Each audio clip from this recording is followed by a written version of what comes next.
को ना रोक सका। उसने जाकर रोहतास दुर्ग के तोरण पर डोलिया का आवरण खुलना चाहा। तापर से देखला एटा कोन हम दुर्ग आड़े कोन एते गुड़ाए सब आसुची तोरण माने सॉरी एते गुड़ाए पालिकी गुड़े आसुची घोड़ा घोड़ी की धाड़ी की ताकू टिके डर लागला। से दौड़ी गले से चाहूले शीघ्र शीघ्र जाए कि रोहतास के दुर्ग के तोरण गोटे सजावटी द्वार को बोलते हैं तोरण, जो हमार सुंदर सुंदर सजा है गेट जोटा बोलते हैं वेलकम गेट। से तोरण पाक जाए डोलिया का आवरण खुलवाना चाहा। से जो डोलिया गुड़ाक पालकी गुड़ाक पालिकीर आवरण गुड़िक कवर होता फाड़ा चेष्टा करुच्चे। ठीक से पठान ने कहा यहाँ महिलाओं का अपमान करना है। यहाँ कहीं करूँ जो पठान मैंने मुगल मैंने पशि आसते तो मुगल मैंने कहले यहाँ महिला मान स्त्री लोक मान कवर करके जाऊँच तुम कहीं प्रकृत से स्त्री लोक मैंने नथिले से सब सैनिक मैंने लुचिकिना आसुले दुर्ग अतिक्रम करने दुर्गटा को आक्रमण करने। तो ये तो महिला का अपमान करना है। यहाँ कौन गोटे महिला प्रति अपमान कहीं सबरे जो पालिकी महिला मैंने बस घोड़ा घोड़े आसता ये टेकी दौर मैंने आपको दोष आरोप कले कि ये महिला का अपमान है। बात इस बात से बात बढ़ गई, झगड़ा हो गया बहुत बड़ा धरनार। तलवार खींची ब्राह्मण मंत्री मारा गया और राजा रानी तथा पोषक छली शेरशाह के हाथ पड़े निकल गई ममता। तापर जो कथा बढ़ी जाइए तलवार खींची ब्राह्मण मंत्री मारा गया तो तलवार बाहर जो से ये भितर झगड़ा भितर राजाटी जो शेरशाह थे ना शेरशाह तलवार बाहर करके खंडा बाहर करके मंत्री को मारिदे। मंत्री से मरी जाइए। मंत्री चूड़ामणि खत्म हो गया मारा गया और राजा रानी तथा कोष सब छली शेरशाह के हाथ पड़ी। आउ से जगार राजा से जगार रानी आउ कोष है खजाना जहाँ सब से राजप्रसाद खजाना सब थिला से समस्त छली शेरशाह छलनाकारी शेरशाह हाथ में पड़गला। लेकिन निकल गई ममता। इस पर ममता लेकिन हाथ में नहीं आई शेरशाह की, उन्होंने निकल पड़ी फंसी से पड़े थे। डोली में भरे हुए पठान सैनिक दुर्ग भर में फैल गए पर ममता नाम है। डोली में भरे हुए जो डोलिया गुड़ा आसते थे कि पठान सैनिक मैंने लुचिकी थे तो से पूरा दुर्ग सारा फैली गले चारिआडे बुले देखिले किंतु ममता को कौन मधु पाइले ना। काशी के उत्तर धर्मचक्र विहार काशीर उत्तर रे धर्मचक्र विहार जो सारनाथ रे अच्छी धर्मचक्र विहार जो कि प्रथम करिकना गौतम बुद्ध तांकर शिष्य मानक शिक्षा उपदेश देते सेटा अच्छी कौटी काशीर उत्तर रे जार ना अच्छी धर्मचक्र विहार। वो था मौर्य और गुप्त सम्राटों की कीर्ति का खंडहर था।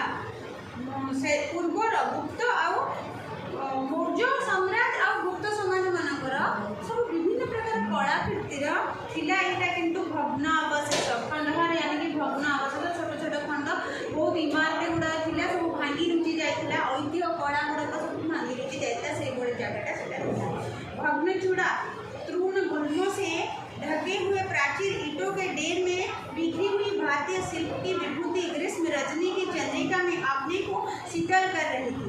भग्न चूड़ा जो भांगी जाए ऊपरी भागटा चूड़ा है ऊपरी भाग से जो विभिन्न प्रकार इमारत गुड़िक विभिन्न प्रकार जो आमर कला स्थापत्य जो थिला गुड़िक स्तूति कौन स्तूप गुड़ाक थिला से सब भांगी रुचि जाए खंड खंड तार ऊपर भाग कौन होती किंतु तृण गुलुम लता तृण घासरे सबुआड़े भूल इटा पथर गुड़िक भांगी रुचि जाए सफा सुतरा नहीं से कौन गुप्त और मौर्य मानकर साम्राज्य मानकर सब ऐतिह्य गुड़ाक स्थापत्य गुड़िक कीर्ति गुड़िक भांगी जाइए तार ढके हुए प्राचीर ईटा से जो प्राचीर गुड़ाक ईटार निर्मित जो गोले प्राचीर गुड़ाक ईटों के ढेर में बिखरी हुई भारत से जो खंड विखंडित हो चारिआडे बिछाड़ी अच्छी भारतीय शिल्प की विभूति था भारतीय शिल्प मानकर विभूति गुड़िक ऐश्वर्य विभूति यानी कि ऐश्वर्य कला गुड़ाक आउ जो कलाकृति गुड़ाक से सब अच्छी कौन ग्रीष्म रजनी की चंद्रिका में ग्रीष्म राति ग्रीष्म है ग्रीष्म ऋतु रजनी है राति चंद्रिका चंद्र में अपने को शीतल कर रही थी। अर्थात से जो संध्या समय दृश्य कहते जो भग्नावशेष गुड़िक भांगी रुचि जाए सब गछ छोट छोट घास उठीगला गछ उठीगला छोट छोट गुलम लता घुसी उठीगला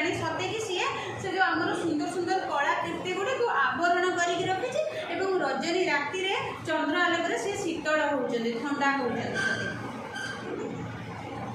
जोटा बुझी न पड़े पचार ना जहाँ पंचवर्गीय भिक्षु गौतम का उपदेश ग्रहण करने के लिए पहले मिले थे उसी स्तूप के भग्नावशेष की मलिन छाया में एक झोपड़ी के दीपालोक में एक स्त्री पाठ कर रही थी। तापर जो गोटे सुंदर दृश्यर वर्णना होती जो जगह जहाँ पंचवर्गीय भिक्षु 5 जन तपस्वी को जिते गौतम बुद्ध से सब ज्ञान प्राप्त हो सारी ता परवर्ती समय प्रथम करी जिते सी यहाँ इतिहास पढ़ी गौतम बुद्ध विषय पढ़ला बेले सी जिते सब आत्मज्ञान प्राप्त कर सारी ज्ञान प्राप्त कला 5 जन भिक्षु को ज्ञान देते उपदेश देते कौ जगह जो पंचवर्गीय 5 जन तपस्वी मानक से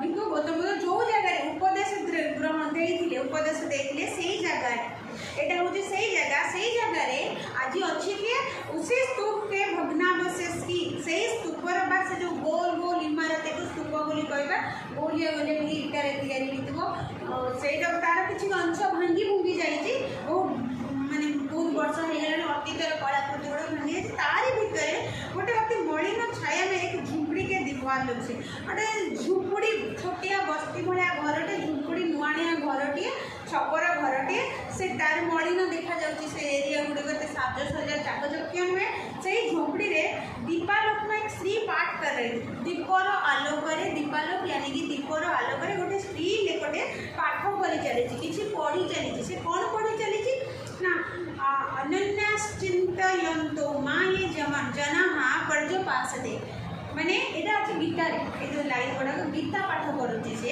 स्त्री लोकटी बसिकी गीता पाठ करुच्ची अनन्याश्चिन्तयन्तो मतलब जिन्हें मुझसे लीन हो जिन्होंने जो लोक मैंने मो देह लीन हो जाती निजको समर्पण कर दियंती माये जना पर्युपाते आउ मोर लगी मोर पाई से उपासना करती मत निजको समर्पण कर देते से सामने पाखे मो सब रही जाए यहाँ अच्छी आमर श्रीमद भगवत गीतार 9 अध्याय 22 नंबर श्लोक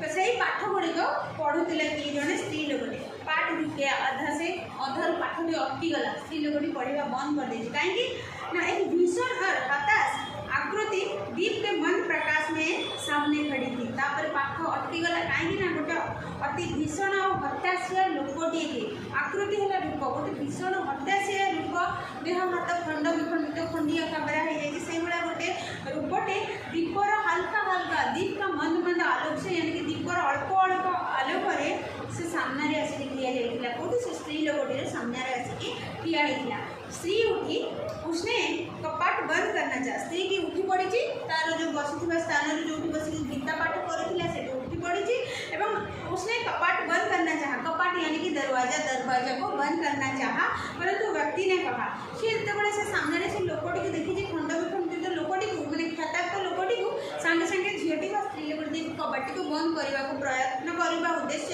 गला बेलू सामने सामने सामने व्यक्ति कहूँ कौन कहूँ माता मुझे आश्रय चाहिए तुम कौन हो स्त्री ने पूछा सो से जो लोकटी मुझे माता मुझे चाहिए थोड़ा आश्रय मुझे आश्रय चाहिए ये बात सुनकर वो स्त्री ने बोली तुम कौन हो स्त्री ने पूछा मैं मुगल हूँ 64 युद्ध में शेरशाह से विपन्न होकर रक्षा चाहता हूँ मुझे जड़े मुगल 64 युद्ध चली से युद्ध शेरशाह द्वारा मु अति कठिन परिस्थिति में परास्त होगी क्षत विक्षत होगी रक्षा पाइबापी चाहूँगी इस रात अब आगे चलने में असमर्थ हो आज रात मुझे आगे चलने असमर्थ अच्छी मो देह बल ना मोर पूरापूरी अंगटी क्षतार्थ हो जाए तेणुक मुझे रातिटा ये विश्राम करने को चाहूँगी क्या शेरशाह से स्त्री ने अपना होठ काट लिए स्त्री की कहीं कहना शेरशाह आगुरी ता बापा को मारी जिते सरदार दुर्ग को अतिक्रम करता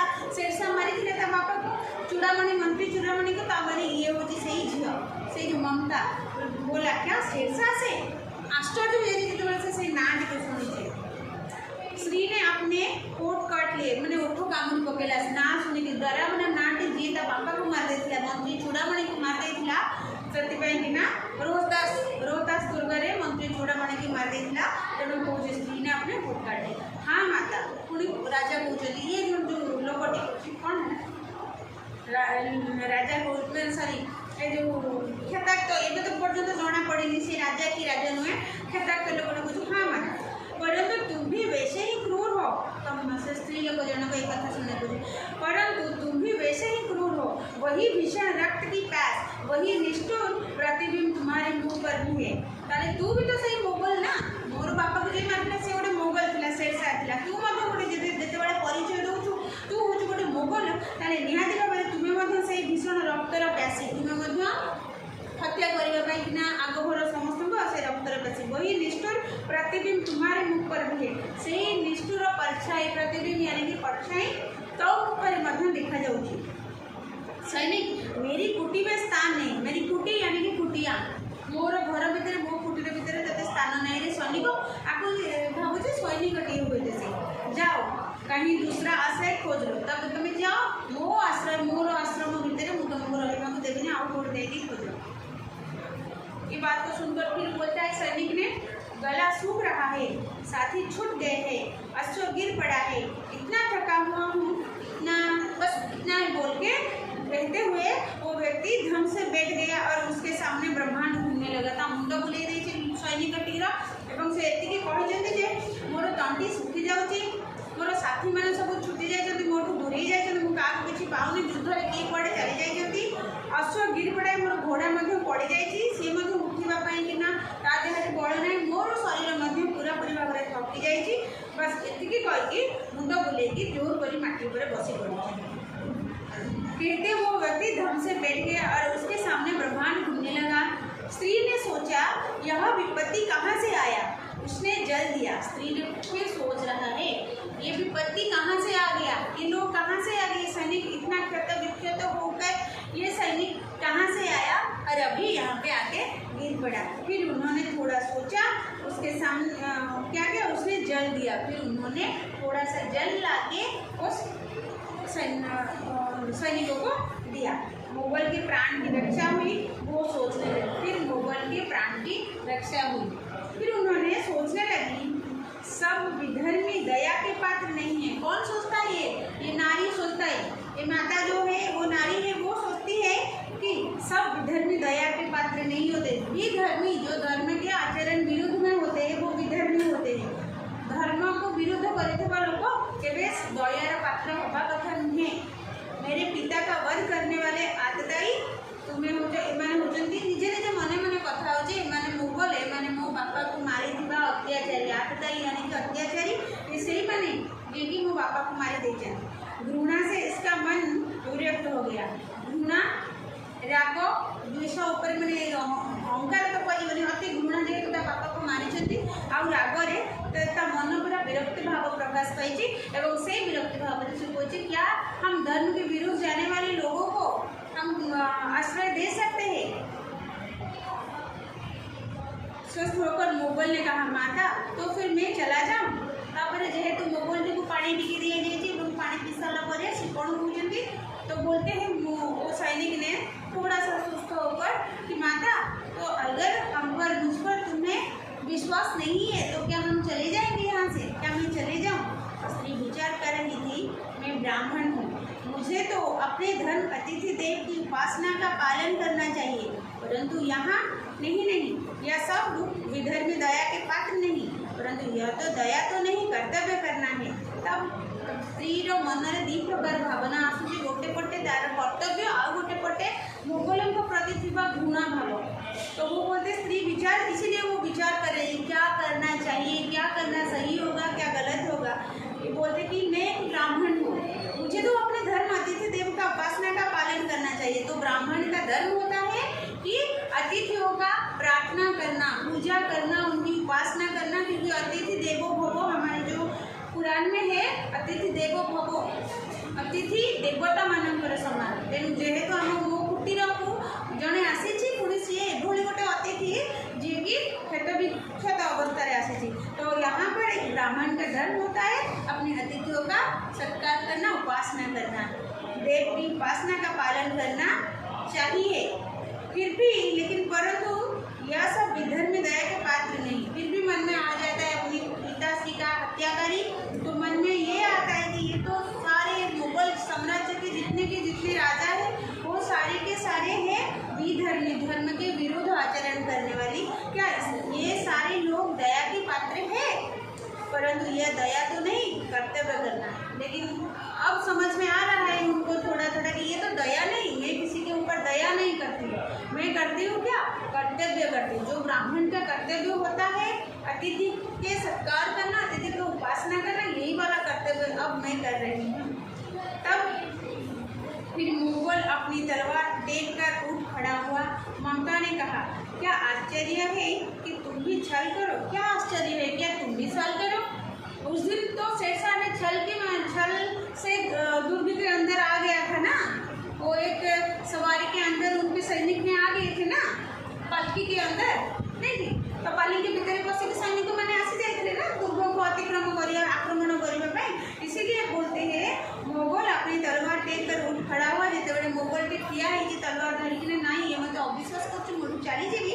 तो ममता ने फिर बोला, क्या आश्चर्य है कि तुम भी छल ना करो? कौन आश्चर्य बता, तुम भी तो छल कर कपट कर किए जाने। से दिन सेमती कपटर सहित शेरशाह जदि आम दुर्ग अतिक्रम कला सॉरी आम दुर्ग को आक्रमण कला मो बापा को मारिदेला समस्त को बंदी बनईदेला, राजा राणी आमर सब कोष राजकोष फांका करदेला, कौन आश्चर्य जे तुम भी सेमती न बाहर छल नहीं, तब नहीं सी। तापर से लोकटी कहूँ मोगल भी कहूँ छल तो ठीक अच्छे ताले मत रहा तुम्हें दबा आवश्यक ना। तब नहीं सी जाता हूँ। तैमूर का वंशधर स्त्री से छल करेगा? जाता हूँ भाग्य का खेल। तैमूर का अर्थ है लोहा। एक्चुअली तैमूर का मतलब होता है लोहा, लेकिन मोगल साम्राज्य को भी तैमूर बोलते हैं कहीं से शक्तिशाली थे और से लुहा भाई टाण शक्त थे शक्तिशाली, इसीलिए मोगल साम्राज्य के जो वंशधर को भी तैमूर बोलते थे। इसे तैमूर का वंशधर, ये भी मोगल का वंशधर था, बाबर का वंशधर था, इसीलिए वो बोलता है कि तैमूर का वंशधर यानी कि मोगल का वंशधर स्त्री से छल करेगा? कभी नहीं करेगा। जाता हूँ, ये तो भाग्य का खेल है क्योंकि तुम हमें ऐसा समझ रही हो। ममता ने मन में कहा, यहाँ कौन दुर्ग है? यही झोपड़ी है, जो चाहे ले ले, मुझे तो अपना कर्तव्य करना पड़ेगा। ममता मन मन भावुची से सीना दुर्ग थिला और सेठी विभिन्न धनरत्न थिला, सैन्य सामंत थे, सब कुछ से शेरशाह लुटिकी नहीं गला। लेकिन ये तो कुछ दुर्ग नहीं है ना, ये तो एक झोपड़ी है, क्या कहीं दुर्ग है क्या? तो मुझे मिला कर्तव्य करना चाहिए। मुझे अब आने वाले अतिथि जो सामने में है, जो विपर्जय से है, उसका रक्षा करना चाहिए। वो बाहर चली आई और मुगल से बोली, जाओ भीतर, थके हुए भयभीत पथिक से बाहर को चली आसते कुटीर भीतर एवं कहे ठीक तुम थकी जाइए पथिक जनक भीतर को जाओ और आराम करो। तुम चाहे कोई हो, मैं तुम्हें आश्रय देती हूँ। मैं ब्राह्मण कुमारी हूँ, सब अपना धर्म छोड़ दे तो मैं भी क्या छोड़ दूँ? मुझे ब्राह्मण झील तो समस्त जब धर्म छाड़दे मुझे कौन मो धर्म छाड़देवी, तेणुक तुम्हें जी भी था ना कहीं मुझे तुमको एवं आश्रय देवी और मुझे बाहरी आसी कुटीर भीतर को से जो पथिकटी को पठाऊँ, तुम्हें जाओ ये आराम करो। मुगल ने चंद्रमा के मन प्रकाश में वो महिमामय मुखमंडल देखा। से जो मुगल लोकटी जो सिपाहीटी पड़ी थिला से जो ये आसी अतिथि जनक सी कौन देखला? चंद्रमा के आलोक से चंद्रमा किरण पड़ता जो संध्या समय चंद्र किरण पड़ता से चंद्र किरण में से एते गोटे महामहिम झीटीर से स्त्री लोकटर मुखमंडल स्पष्ट देखा जाता और से चिन्ह देखी पारे। उसने मन ही मन नमस्कार किया और मन भीतर चिन्ह नहीं किंतु देखिले जो हाँ एमती गोटे स्त्री लोकटे जी कि मत आज आश्रय देती, तेणु मन भीतर से नमस्कार कला। ममता पास की टूटी हुई दीवारों में चली गई और ममता से न रही पाखे गोटे भांगी जाइए दीवार तार पाखक चलीगला। सी तो रेस्ट नब ना, सी तो रात कौटी रहा तेणु से भंगा गोटे दीवार भाया था से चली भीतर थके पथिक ने झोपड़ी में विश्राम किया। तापर पथिकटी थकी जाइए पथिकटी भीतर जाइए झोपड़ी में विश्राम कर। प्रभात में खंडहर की संधि से प्रभात में खंडहर की संधि से ममता ने देखा तापर सकाळ हो जाई तापर दिन सकाळ हो जाई सेही सकाळ रे ममता जाई जो लुचि थिला दीवार भांगी जाइबा दीवार पछपटे रे से सेही खंडहर के संधि से ममता ने देखा खंडहर यानी कि भग्नावशेष संधि माने कोन से जो पहाड़ दीवारटी ता पछपटे लुचि अछि तो सेठी जो भांगी जाइबा छोट छोट संधि गुडी को देखा जाउची से जो हल्का हल्का बाट फांको से फांको रे से देखुची ममता बाहर कौन चली सैकड़ों अश्वारोही उस प्रांत में घुस रहे थे तापर देखिए शह शह अश्वारोही घोड़े बसिकी शह शह सैनिक से प्रांत आड़ को आसुचंदी पशुचंदी से कुड़िया आड़ को झुपड़ी आड़ को से जो प्रवेश कर प्रांत देना वो अपनी मूर्खता पर अपने को कोसने लगी तापर से निजुक निज कोसने लगी निजुक निज गाड़ी देला निंदा कला अरे अरे मु भूल कर दे लोकटा को साहाय्य करके मु भूल कर दे सी बोधे क्या डाकी आने पुणी मैंने सब सब गुड़ाक अति माने सब नहीं निजर आक्रमण करेंगे सब निज अधिकार को नहीं जाए यह भाविक से निजक निज गाड़ी देता।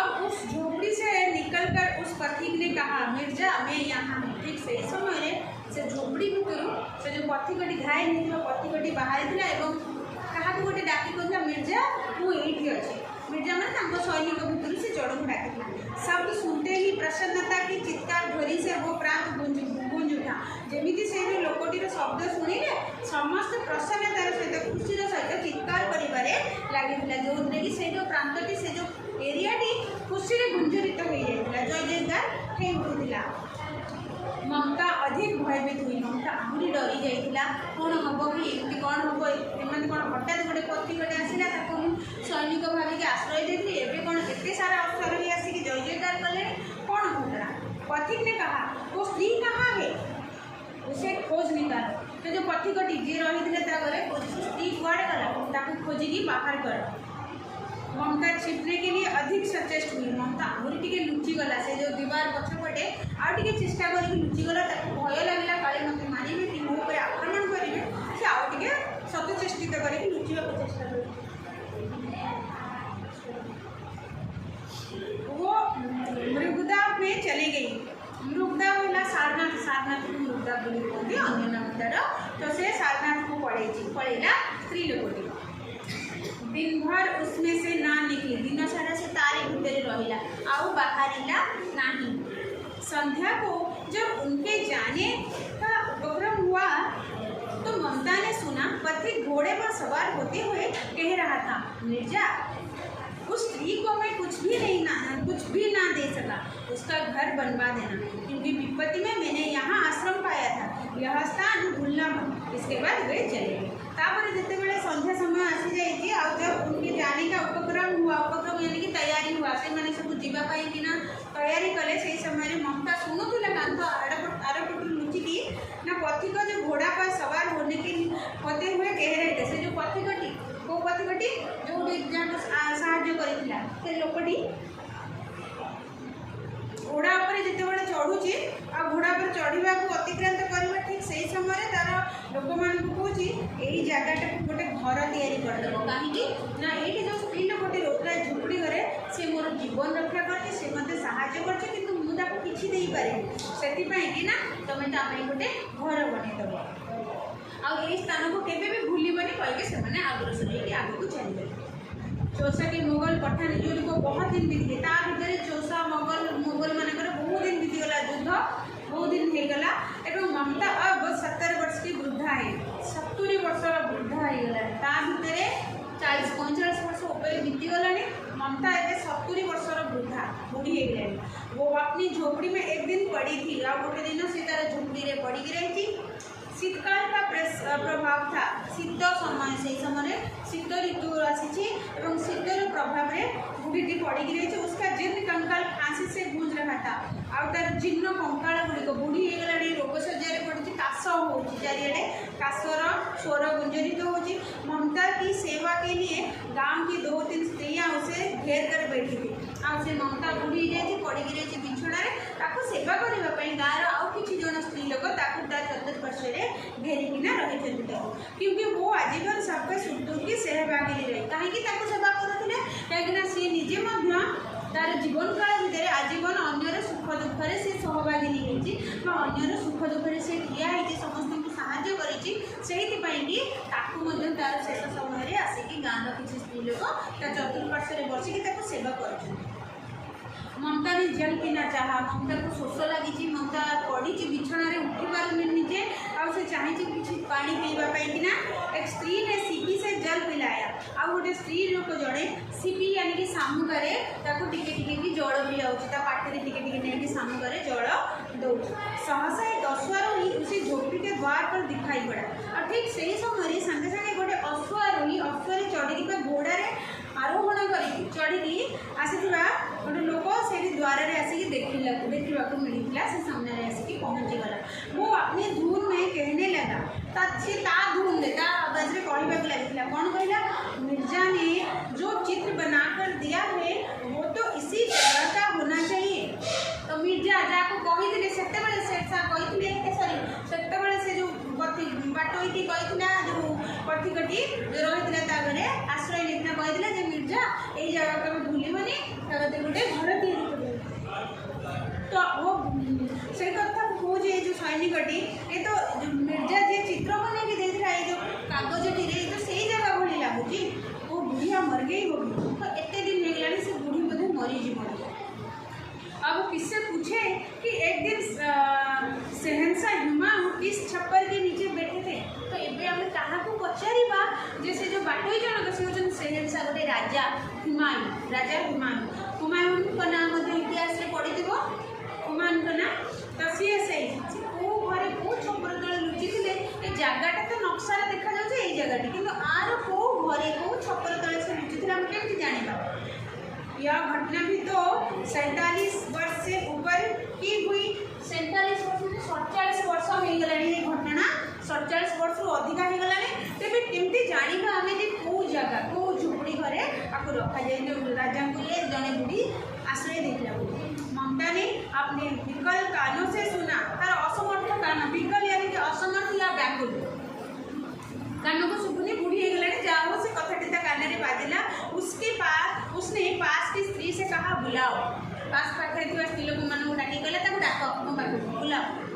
अश्वारोही पास आया ममता ने रुक रुक कर कहा मैं नहीं जानती वो शहंशाह था या साधारण मुगल तापर अश्वारोही जो डाकी से घोड़ा चालना चले आसुवा लोक गुड़िक सैनिक मैंने ममता पाखक आसती तेज ममता बुढ़ी जेहेतु रोग सज्जा कर रही कथा कौच मुझे जानी कि वो शहंशाह था या साधारण मुगल से गोटे साधारण मुगल सैनिकटे कि गोटे राजा था मुझे जानी ना पर एक दिन इसी झोपड़ी के नीचे वो रह रहा था किंतु गोटे दिन ये झोपड़ी के तले से आश्रय लिया मैंने सुना था वो मेरे घर बनाने की आज्ञा दे गया था किंतु वो शुणी थी से गला बेले मोर पर घर तैयारी करदेवाई की आज्ञा देता मैं आजीवन अपनी झोपड़ी खुदवाने के डर से भयभीत रही उसी कथा शुणिकी जीवन सारा ये पर्यंत से डर रही मोर छोट झोपड़ीटा को से भांगीदेवे खुदवाने का डर मतलब खोली काली भांगीदेले से नुआ घर तैयारी करेंगे तो भांगीदेवार भय ता पाखे थिला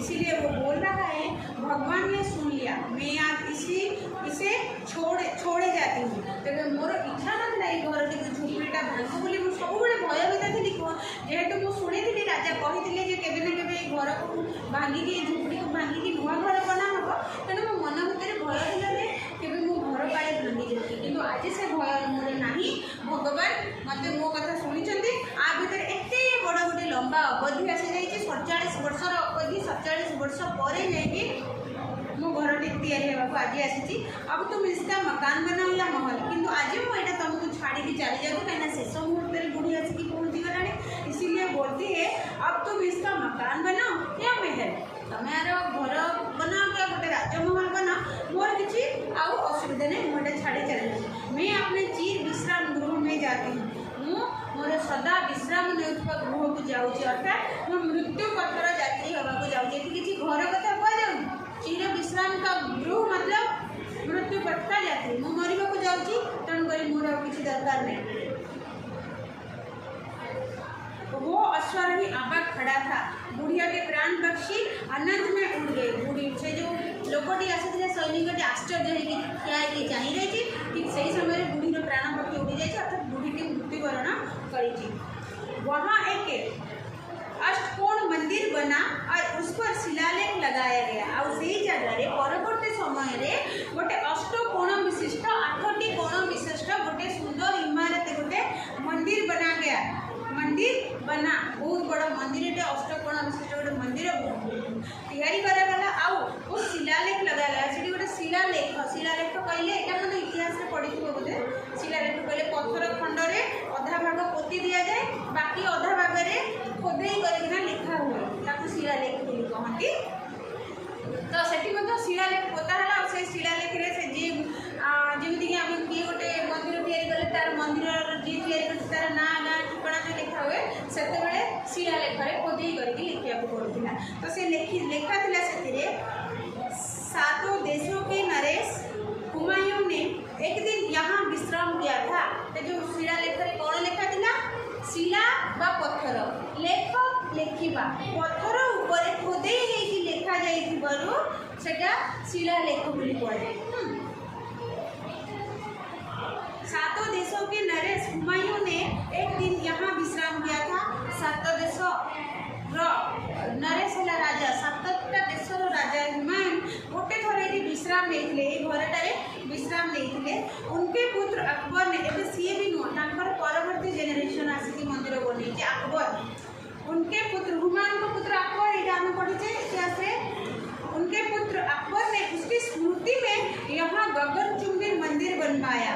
गगनचुंबी अर्थात आकाश को छुआ सतरे कौन मंदिर आकाश को छुई कि ना बहुत उच्चा मंदिर को आम एमती कथा कथार जमी आम कहती चांद चांद भाई मुहटा सतरे कौन मुहटा चांद किंतु तुलना करे ठीक सेमती गगन स्पर्शी कहले बहुत उच्चार गोटे मंदिर तैयारी कर अकबर तैयारी कर पुत्र हुमायूं पर उसमें ममता का कहीं नाम ना था। जो इतने बड़ा मंदिर तैयारी जो कि एत कथा लिखाई जे अकबर सॉरी हुमायूं जो 7टा देशर राजा यही जगह थे आश्रय नहीं स्मृति में अकबर ये मंदिर तैयारी कौटी भी से ममतार ना लिखा ना ममता जी सुंदर से साहाଯ୍य करथिला तार स्मृति ये बना जाता मंदिरटा किंतु तार ना कि तार चिन्ह बन्न कौटू मिले ना। बस विषय इतना था, समझ में आ गया? डाउट नहीं समझ में आ गया? तो यहाँ में थोड़ा बहुत शब्दार्थ है उसको थोड़ा पढ़ लेना। प्रश्न और अभ्यास प्रश्न में तो सारे के सारे प्रश्न तुम्हारा लॉन्ग क्वेश्चन वाला है शायद निम्नलिखित प्रश्न का उत्तर 10-12 वाक्यों में दीजिए। 10-12 वाक्य ज़्यादा हो जाएगा, ठीक है। ममता कहानी का सारांश अपने शब्दों में लिखिए। कहानी का सारांश क्या था अपने शब्दों में लिखिए। ममता रोहतास दुर्ग छोड़कर कहाँ और क्यों चली गई?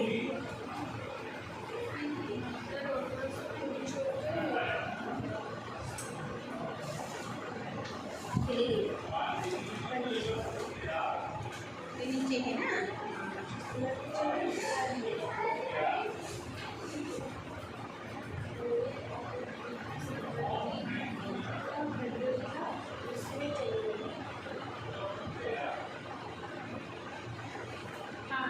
ये जो पंचवटी काशी, हाँ काशी के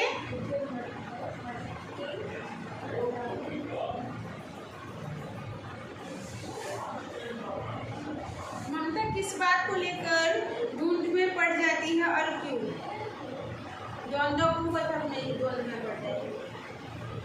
फिर उसको उसको साहाଯ୍य करे या फिर वो बात आ गई थी कि उनकी पिताश्री का हत्याकारी वो है, ये बात को लेकर उन्होंने बोलने पड़े। ममता के चरित्र की विशेषताएं को स्पष्ट किया था। चरित्र की मिला कौन प्रकार इस कहानी से आपको क्या प्रेरणा मिलती है? ममता कहानी का उद्देश्य क्या है?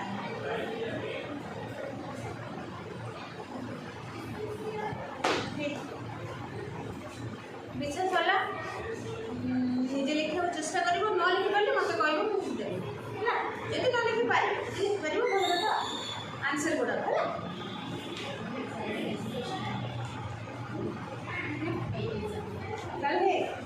कल तुम्हारा कबीर दास सूरदास मीरा इसमें से आएगा। और क्या पढ़ाया गया था?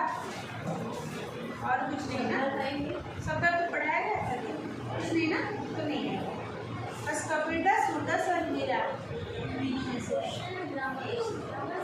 ठीक ग्रामर नहीं है, ग्रामर पढ़ाया नहीं गया सिर्फ क्वेश्चन आंसर। ग्रामर में है तुम्हारा क्रिया, काल, उपसर्ग, प्रत्यय, ये तो नहीं आएंगे, पढ़ाया नहीं गया। ठीक है, आज क्या पढ़ोगे फिर? निबंध है ना तुम्हारा, दो निबंध है ना।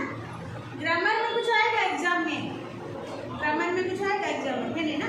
ठीक है, तो निबंध 2 देखेंगे।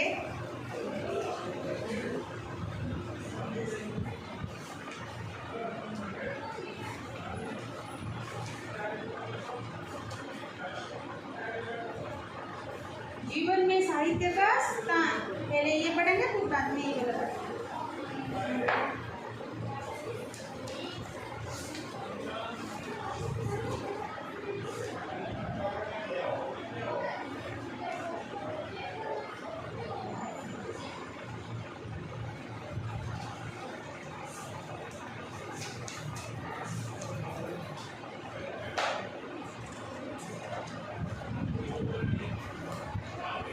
ठीक है, जीवन में साहित्य का स्थान पढ़ोगे या बाजार दर्शन? जीवन में साहित्य का स्थान पढ़ लेते हैं। तो लेखक कौन है? मुंशी प्रेमचंद।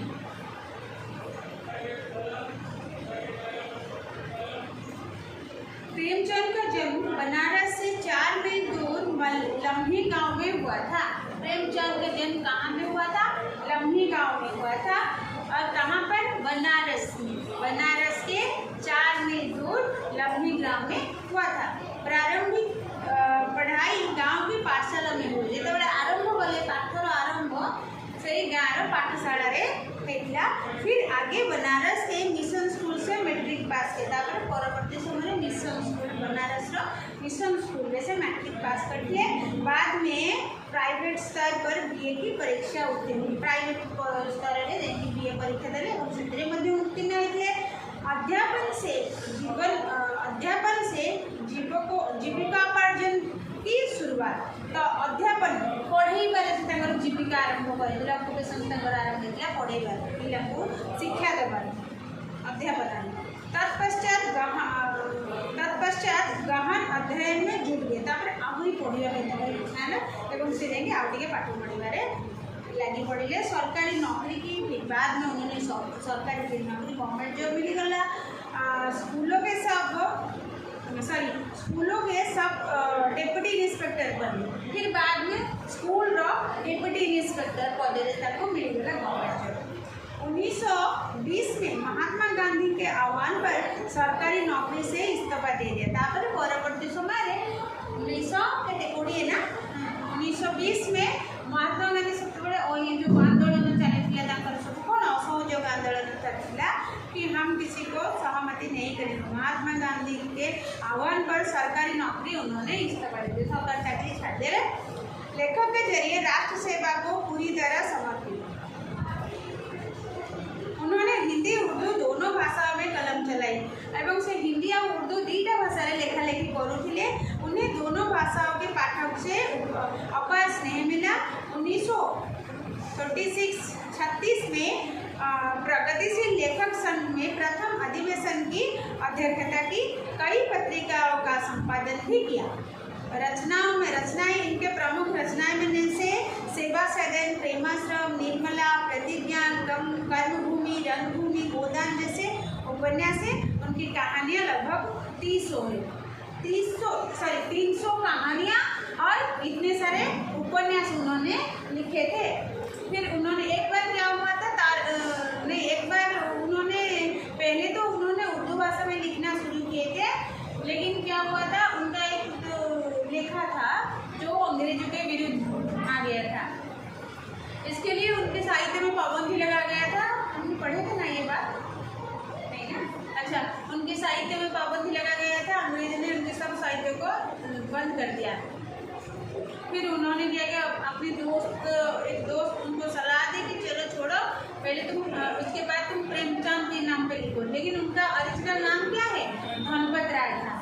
उनका नाम था धनपत राय, और उनके चाचा जी ने उन्हें प्यार से नवाब राय कह के बुलाते थे। लेकिन वो धनपत के नाम से साहित्य रचना किए थे पहले।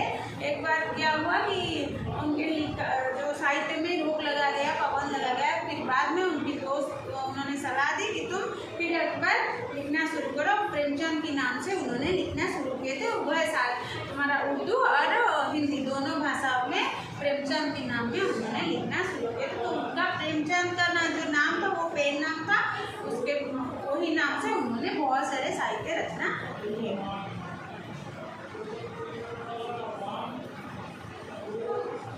जो आज जो है ये निबंध है जीवन में साहित्य का स्थान, यानी कि हमारे जीवन में हर एक प्राणी के जीवन में, मतलब मनुष्य के जीवन में साहित्य का स्थान क्या होता है, क्या है साहित्य। बहुत सारे सब्जेक्ट तो हम पढ़ते हैं, लेकिन साहित्य का स्थान क्या है जीवन में, इसके बारे में लेखक ने लिखा है। साहित्य का आधार जीवन है, इसी नींव पर साहित्य की दीवार खड़ी होती है। उसकी अट्टारियाँ, मीनार और गुंबद बनते हैं, लेकिन बुनियाद मिट्टी के नीचे दबी पड़ी है। इसे देखने को भी जी नहीं चाहता। जीवन परमात्मा की सृष्टि है, इसीलिए अनंत है, अगम्य है। तो आरंभ करते साहित्य को नहीं लिखा, पहले तो बोलते साहित्य तो है एक जीवन का आधार। साहित्य जीवन मूल आधार होते साहित्य ऐसे नींव पर यही बुनियाद है, जो नींव यानी कि तरह मूलदुआ को नहीं गिना। साहित्य और जीवन और आधार से ही मूलदुआ पर साहित्य की दीवार खड़ी होती है। साहित्य जो दीवार अच्छी, तो साहित्य जो दुनिया रे अच्छी है जी, सही कथा को नहीं गिना चाहिए। उसकी अट्टारियाँ, मीनार और गुंबद, मतलब तार जो बड़ बड़ तुम प्रासाद, साहित्यर प्रासाद कहले ये प्रासाद कहले घर बा अट्टालिका गुड़ा को बुझुनी। साहित्यर जो ना केते ऊपर को से उठी से कथा को ही कह जाऊँ। लेकिन बुनियाद मिट्टी के नीचे दबी पड़ी है, किंतु बेले बेले कोटी ना कोटी साहित्य को माटी रे पड़े एते ऊंचा को उठिके सुधा तार महत्व एते अधिक थाई सुधा कोटी ना कोटी सेटा माटी रे रहिबा सदृश भली लागुची। उसे देखने को भी जी नहीं जाएगा। वो जगह एते तुच्छ एते निकृष्ट अच्छे जो देखा भी मन हो। तब क्या है, जीवन परमात्मा का सृष्टि है, इसीलिए अनंत है, अगम्य है। तापर पुणी लेखक बोलते जीवन हूँ परमात्मा का, जेहेतु एटा निबंध एवं तुम एक्सपेक्ट करबनी कि गप भाया निबंध भाया रही। बहुत प्रकार एक्सपेरिमेंटाल कथा को स्टडी को लेकिन निबंध बनाए जाए। गप पूरे गोटे फ्रेम में जाए, हाँ क्यारेक्टर अच्छी ये माइला सी मारे कौन हम तापर कौन हम ये सेमती किसी नए निबंध पढ़ा अलग प्रकार से मूल्य बुझा खाली दरकार जे जिनसर मूल्यटा कौन कौ जिनस को आधार करना गोटे लेखा है। साहित्य मनुष्य की सृष्टि है। साहित्य को सृष्टि की करती मनुष्य ही सृष्टि करते। मनुष्य को कौन सृष्टि किया है? भगवान ने सृष्टि किया है। नहीं, भगवान मनुष्य सृष्टि करे, मनुष्य साहित्य सृष्टि करा। तो साहित्य मनुष्य की सृष्टि है, इसीलिए सुबोध है, सुगम है और मर्यादाओं से परिमित है। जेहेतु लेखक कहते साहित्य को जेहेतु मनीष सृष्टि करी साहित्य में सुबोध, भल बुद्धयुक्त, बोधगम्य, सुगम, बढ़िया सुंदर पढ़िया को भल लगे और मर्यादा से परिमित है और मर्यादापूर्ण अच्छी, भरपूर मर्यादापूर्ण अच्छी। लेकिन जीवन परमात्मा के अपने कामों का जवाबदेह है या नहीं, जवाबदेह है या नहीं हमें मालूम नहीं। लेकिन साहित्य तो मनुष्य के सामने जवाबदेह है। तो ये कहते जीवन को सृष्टि किए करछे।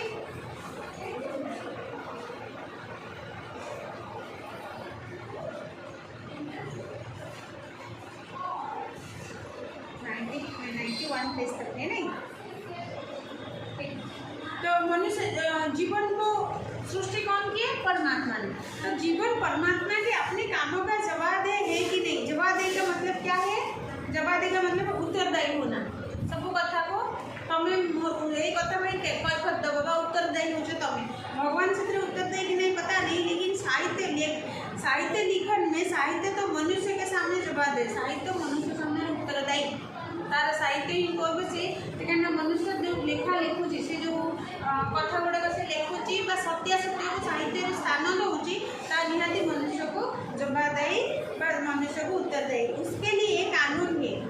जी भूल भाल लिखला कानून है कानून है जिससे वो इधर उधर नहीं हो सकता।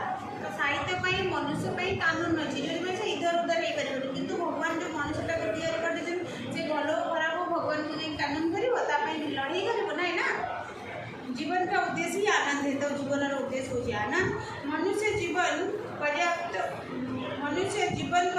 आनंद ही की खोज में लगा रहता है। मनुष्य तार जीवन शेष मुहूर्त पर्यटन सब कौन करता है आनंद को खोजी था नहीं प्रति मुहूर्त भल पाठ पढ़ले भल रेजल्ट हो सीटा आनंद भल रेजल्ट होने चाकरी पाइब सीटा आनंद बापा माँ खुशी हुए सीटा आनंद प्रत्येक क्षेत्र में आम आनंद को ही खोजी था।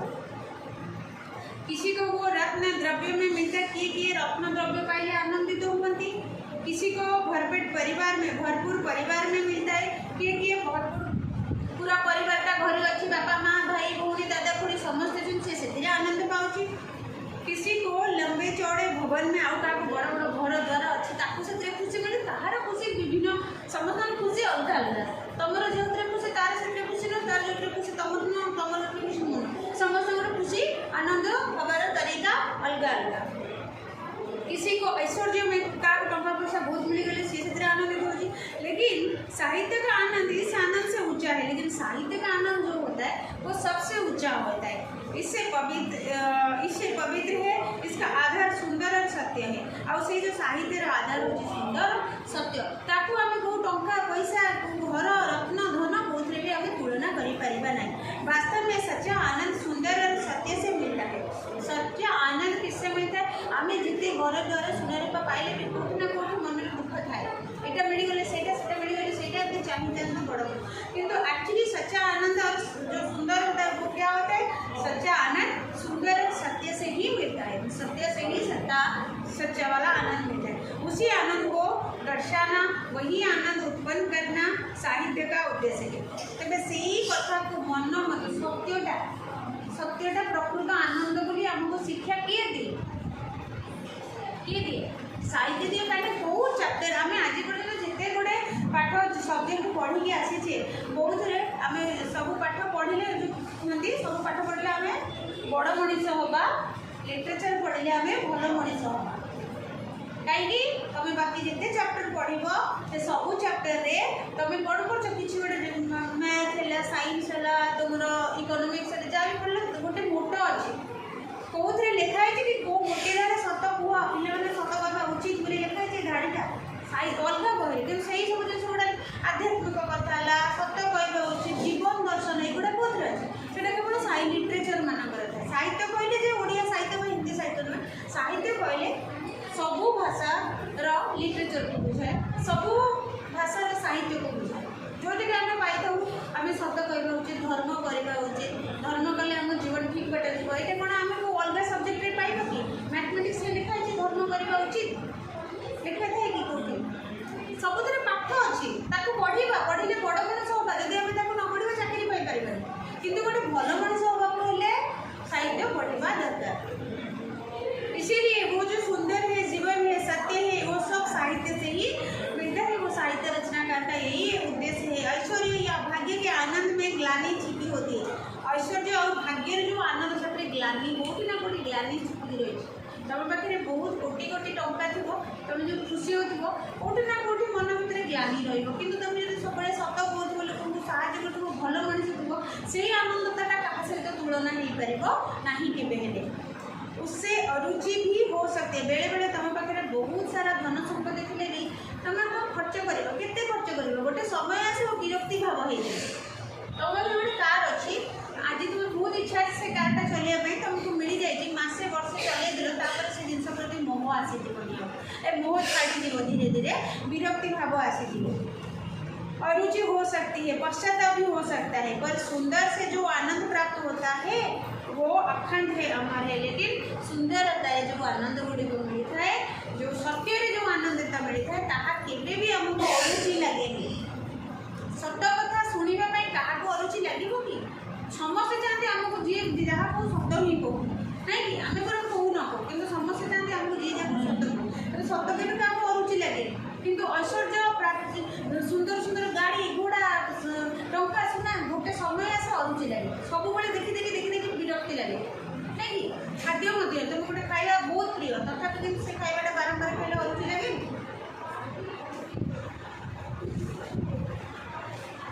साहित्य के 9 रस कहे गए, साहित्य 9 रस हमें जो पढ़ते 9 रस, 9 रस कहे गए। प्रश्न होगा विभर्ष में भी कोई आनंद है? तो 9 रस अच्छी कि 9 रस ताधरे श्रृंगार रस, विभत्स्य रस, तुम वीर रस, कारुण्य रस, वात्सल्य रस, ये 9 प्रकार अच्छे। ताकि जो विभत्स्य युद्ध खंडागिरी ताकि कौन खुशी अच्छी। अगर ऐसा ना होता तो वो रसों में गिना ही नहीं जा सकता, गिना तो से खुशी ना था रसर गणा कहीं जाता गणा जाऊ ना। हाँ है विभत्स में सुंदर सत्य मौजूद है।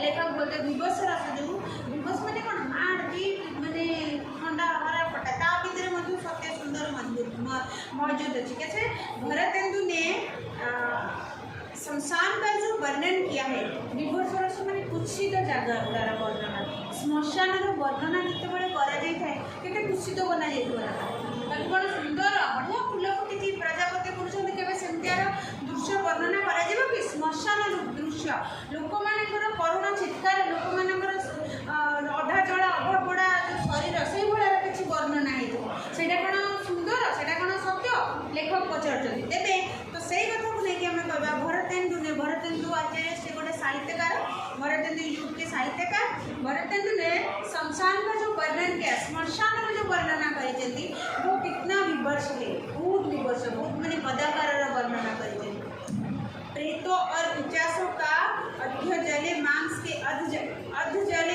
के लोचड़े लोचना हड्डियों को चटर चटर चबाना विवश की पराकाष्ठा है। लेकिन वो विवश होते हुए भी सुंदर है क्योंकि उसके सृष्टि पीछे आने वाले स्वर्गीय दृश्य के आनंद को तीव्र करने के लिए ही हुए हैं। तार जो दृश्य अच्छी पिचासी मैंने जो अधा पोड़ा मांस गुड़ा को खंड खंड कर खाई जीवर दृश्य ये जो दृश्य गुड़िक वर्णना करना अति कदर्य होता आग को भल बोलिकी आग को किसी आने वाला कुछ तीव्र करने वाला इच्छा है इसको वो प्रकट करते हैं और इसको वो बोलते हैं। बस इतना ही कल पढ़ेंगे और नहीं नेक्स्ट क्लास पढ़ेंगे।